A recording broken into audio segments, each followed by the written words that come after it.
नमस्कार दोस्तों, welcome to study point. मैं हूं सौरभ शुक्ला। देखिए, यहाँ पर हम बिहार कर्मचारी चयन आयोग के ऑफिशियल वेबसाइट पर आए हुए हैं और यहाँ पर 14 तारीख की डेट मैंने कि अब से कुछ देर पहले ही एक ऑफिशियल नोटिस जारी किया गया। देखिए, काउंसलिंग से संबंधित जो है नोटिस जारी किया गया है। तो जो हाई कोर्ट का जो जजमेंट आना था वो जो है आज हो चुका है और इस केस को जो है डिसमिस कर दिया गया। यानी कि अब जो काउंसलिंग की प्रक्रिया वो कल से शुरू हो जाएगी और आपको जो है कल से काउंसलिंग में पहुँचना होगा।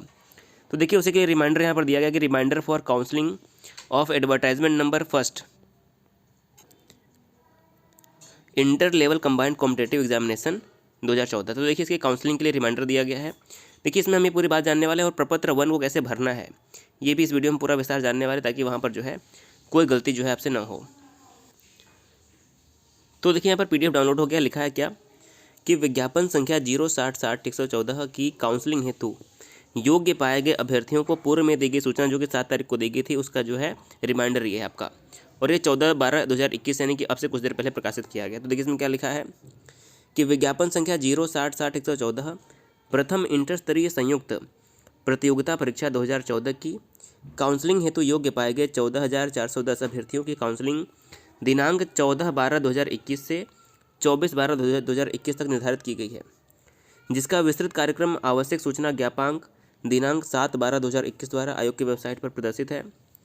CWJC संख्या 4353/2020 में माननीय उच्च न्यायालय पटना द्वारा पारित आदेश के आलोक में दिनांक 14/12/2021 की निर्धारित काउंसलिंग को आवश्यक सूचना ज्ञापांक 12/12/21 द्वारा स्थगित किया गया है।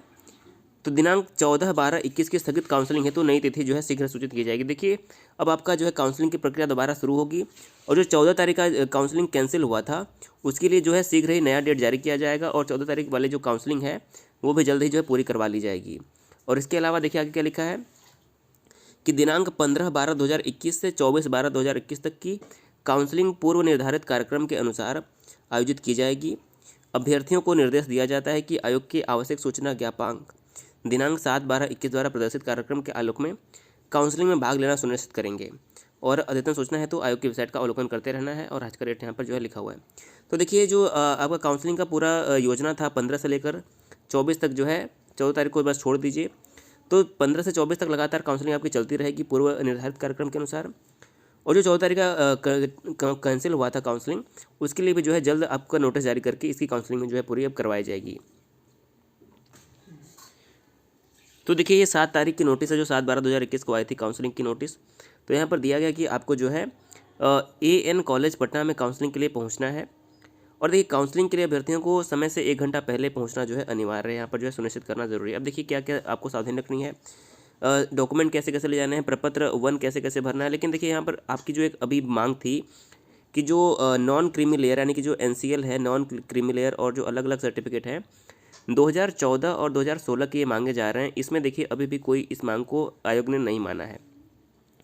तो जिसके पास जो भी NCL या फिर जो भी सर्टिफिकेट जिस भी डेट का है 2014 का है तो बहुत अच्छी बात है, नहीं तो आपके पास जो है आपको लेकर जाना पड़ेगा, क्योंकि अब एक दिन में ना तो नया बन पाएगा। एक तो आयोग ने जो है इस बात को स्वीकार भी नहीं किया कि देखिए, कल की नोटिस में दिया था कि जो पहले NCL के बारे में दिया था उसी के तहत जो है आयोग काउंसलिंग करवाएगा और नए NCL को इन्होंने मान्य अभी भी नहीं किया है। तो देखिए, इसके लिए अब आज भर का समय है, देखते हैं इसमें क्या होता है। लेकिन अगर आपके पास जो भी है उस सर्टिफिकेट को लेकर जो है आपको जाना पड़ेगा। तो देखिए, यहाँ पर क्या क्या लिखा है कि काउंसलिंग में आमंत्रित अभ्यर्थियों का सर्वप्रथम बायोमेट्रिक मिलान प्रारंभिक एवं मुख्य परीक्षा में लिए गए बायोमेट्रिक डाटा से किया जाएगा। सबसे पहले आपका बायोमेट्रिक होगा। उक्त मिलान में सही पाए जाने के उपरांत ही अभ्यर्थियों के प्रमाण पत्रों की समीक्षा की जाएगी। बायोमेट्रिक मिलान में किसी भी तरह की विसंगति पाए जाने पर संबंधित अभ्यर्थी के विरुद्ध विधि सम्मत कार्रवाई की जाएगी। आगे क्या लिखा है, काउंसलिंग हेतु आमंत्रित अभ्यर्थियों को निर्देश दिया जाता है कि वे आयोग द्वारा निर्धारित विहित प्रपत्र 1 जो आपका है वहाँ पर भरना पड़ेगा। तो प्रपत्र 1 में वांछित विवरणी की प्रत्येक आवश्यक कंडिका को भरकर निर्धारित स्थान पर अपना हस्ताक्षर करेंगे तथा हाल का खींचा हुआ फोटो चिपकाएंगे। आयोग द्वारा निर्धारित विहित प्रपत्र 1 एवं प्रपत्र 18B आयोग की वेबसाइट पर प्रदर्शित है। इसके अलावा देखिए, आपको जो है अपने सभी डॉक्यूमेंट्स का जो है PDF बना के उसको स्कैन करके और रोल नंबर से सेव करना होगा और आयोग जो है आपका ये अपने सिस्टम में सेव करके आपको जो है वापस दे देगा। तो ये पेन ड्राइव में आपको जो है लेकर जाना पड़ेगा।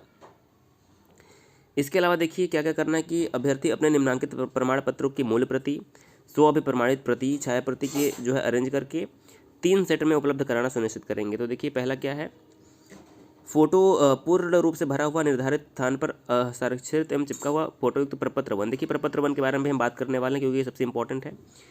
प्रारंभिक एवं बिहार कर्मचारी चयन आयोग की प्रारंभिक द्वारा लिखित परीक्षा, प्रारंभिक एवं मुख्य हेतु निर्गत प्रवेश पत्र। देखिए बहुत लोगों के पास ये भी समस्या है कि प्रारंभिक या फिर मुख्य परीक्षा का तो प्रवेश पत्र होगा, लेकिन प्रारंभिक परीक्षा का प्रवेश पत्र कई लोगों के पास नहीं है। तो देखिए आप जो है अपना मुख्य परीक्षा का लेकर जाइए, या फिर जो आपके पास फॉर्म वगैरह है जो है आप लेकर जाइए, आपका जो है काम नहीं रुकना चाहिए। इसके अलावा मैट्रिक का हो जाएगा, इंटरमीडिएट का हो जाएगा, SC ST के लिए हो जाएगा, आपका NCL का है जो है नॉन क्रीमी लेयर वाला है यहाँ पर। तो देखिए यहाँ पर क्या लिखा है कि पिछड़ा एवं अत्यंत पिछड़ा वर्ग के अभ्यर्थियों के लिए सक्षम पदाधिकारी द्वारा निर्गत क्रीमी लेयर रहित प्रमाण पत्र, ये लिखा है आपका। इसके अलावा विकलांगता संबंधी प्रमाण पत्र, स्थायी आवास प्रमाण पत्र, भूतपूर्व सरकारी सेवक है तो उसका प्रमाण पत्र, टंकन प्रमाण पत्र। देखिए यहाँ पर टाइपिंग और आंसुलेखन का प्रमाण पत्र भी जो है मांगा गया है आपका। इसके अलावा कंप्यूटर दक्षता में MS ऑफिस का है जो ये मांगा गया है। इसके अलावा जो अलग अलग यहाँ पर देखिए ये आपने पढ़ा होगा, तो ये सब जो है आपको लेकर जाना होगा। इसके अलावा आधार कार्ड, वोटर ID कोई एक जो है आपके पास फोटोयुक्त पहचान पत्र होनी चाहिए।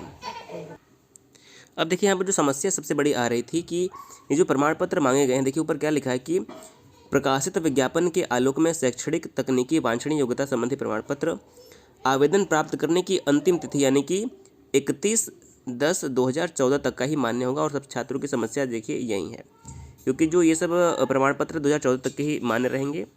इसके अलावा लिखा है कि अनुसूचित जाति एवं अनुसूचित जनजाति के अभ्यर्थियों के लिए निर्गत जाति प्रमाण पत्र आवेदन प्रमाण करने की अंतिम तिथि, जिन्होंने 2014 में फॉर्म भरा होगा उसको 31/10/14 तक का चाहिए, जिन्होंने 16 में भरा होगा उसको 13/3/2016 तक का ही आवेदन प्रमाण पत्र जो है यहाँ पर मान्य किया गया है।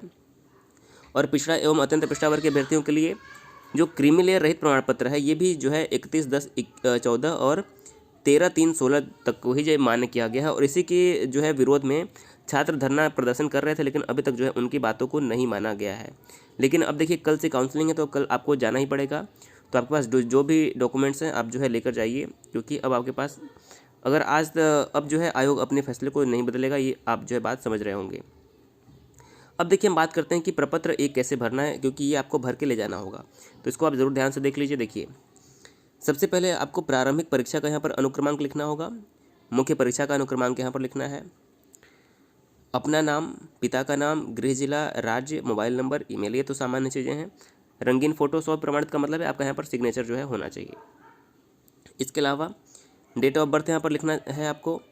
देखिए उम्र का सत्यापन का मतलब ये है कि जब आपने 2014 में फॉर्म भरा था, यानी कि 1/8/2014 तक आपकी उम्र कितनी थी, तो यहाँ पर आपको वर्ष, महीना और दिन भरना है। यदि आपने 16 में फॉर्म भरा है, देखिए 2006 के हिसाब से 2006 तक उम्र जो जिनको कुछ साल का जो है छूट दिया गया था, तो इनका जो है उम्र यहाँ पर जो है डालना है आपका कितना था। क्या आप बिहार के स्थायी निवासी हैं, यदि हाँ है तो हाँ, नहीं है तो नहीं पर आप लगा देंगे। सरकारी सेवक हैं तो भी, नहीं है तो भी। देखिए यहाँ पर जो NOC की बात होती है, तो देखिए NOC यहाँ पर नहीं मांगा जाता है। अब देखिए सरकारी सेवक हैं तो हाँ आपने लगा दिया, लेकिन NOC आपको जो है डिपार्टमेंट ज्वाइन करते समय जो है NOC मांगा जाता है, इसके लिए आपको परेशान होने की ज़रूरत नहीं है। भूतपूर्व सैनिक है तो हाँ या ना लगा देंगे। इसके अलावा परमानेंट रेजिडेंशियल यानी कि स्थायी आवास, हाँ या ना, हाँ हो तो हाँ लगा देंगे। निर्गत करने की तिथि यानी कि कब बनी है और किसके द्वारा ये जो है बनाई गई, ये आपको लिखना होगा। आरक्षण की बात करें तो यहाँ पर आपको जाति लिखना है, आरक्षण की कोटि लिखनी है, प्रमाण पत्र निर्गत करने की तिथि और पदाधिकारी का नाम लिखना है, किसने जो है इसको जारी किया है। क्रीमी लेयर रहता है यानी कि NCL नॉन क्रीमी लेयर वाला, यहाँ पर जो है तिथि लिखना है कब जारी हुआ है और पदाधिकारी का नाम लिखना है जिसने जारी किया होगा। इसके अलावा देखा क्या लिखा है, BC MBC अभ्यर्थियों द्वारा समर्पित क्रीमी लेयर रहित प्रमाण पत्र 1 वर्ष से अधिक पुराना होने की स्थिति में। देखिए यहाँ पर लिखा है कि यदि क्रीमी लेयर रहित प्रमाण पत्र है 1 वर्ष से अधिक पुराना होने की स्थिति में फॉर्म 18B के स्व घोषणा पत्र की स्थिति जो है समर्पित जो है यहाँ पर होगी। इसके अलावा अनुसूचित जाति जनजाति के सक्षम प्राधिकार द्वारा निर्गत जाति प्रमाण पत्र समर्पित यहाँ पर जो करना पड़ेगा। दिव्यांगता में हाँ या ना जैसा भी होगा आपको यहाँ पर लिखना पड़ेगा। इसके अलावा देखिए शैक्षिक योग्यता में आपका यहाँ पर मैट्रिक का उत्तीर्णता की तिथि, संस्था का नाम, विषय और श्रेणी डालना है, वहीं इंटर में भी आपका रहेगा। आशुलेखन का भी जो है आपका डेट डालना पड़ेगा और टंकन का भी जो है यहाँ पर आपका भरना पड़ेगा। इसके अलावा जो अलग अलग तकनीकी योग्यता थी यहाँ पर जो इसको आपको डिटेल डालना पड़ेगा। और यहाँ पर जो है डिक्लेरेशन है, डेट और सिग्नेचर करके हिंदी में हस्ताक्षर और अंग्रेजी में यहाँ पर जो है करके सत्यापित करना होगा। इसके अलावा फॉर्म 18B में भी जो है आपका यही है, तो ये आपको जो है भर देंगे। यहाँ पर देखिए अलग अलग डेट में किस किस डेट पर किसका किसका है। 14 वाला कैंसिल हो चुका है, तो आप जो है 14 वाला का छोड़ के बाकी लोग का जिनका है वो कल जो है अपने समय पर जो है पहुँचेंगे। तो दोस्तों इस वीडियो में ये सभी बातों पर बात करना ज़रूरी था, क्योंकि कल से आपको काउंसलिंग में पहुँचना है। तो इस वीडियो में इतना ही रखते हैं। वीडियो को जरूर शेयर करिए। यदि कोई प्रश्न पूछना चाहते हैं तो ज़रूर पूछिए। चैनल पर अगर पहली बार है जो सब्सक्राइब कर दीजिएगा। वीडियो देखने के लिए बहुत बहुत धन्यवाद।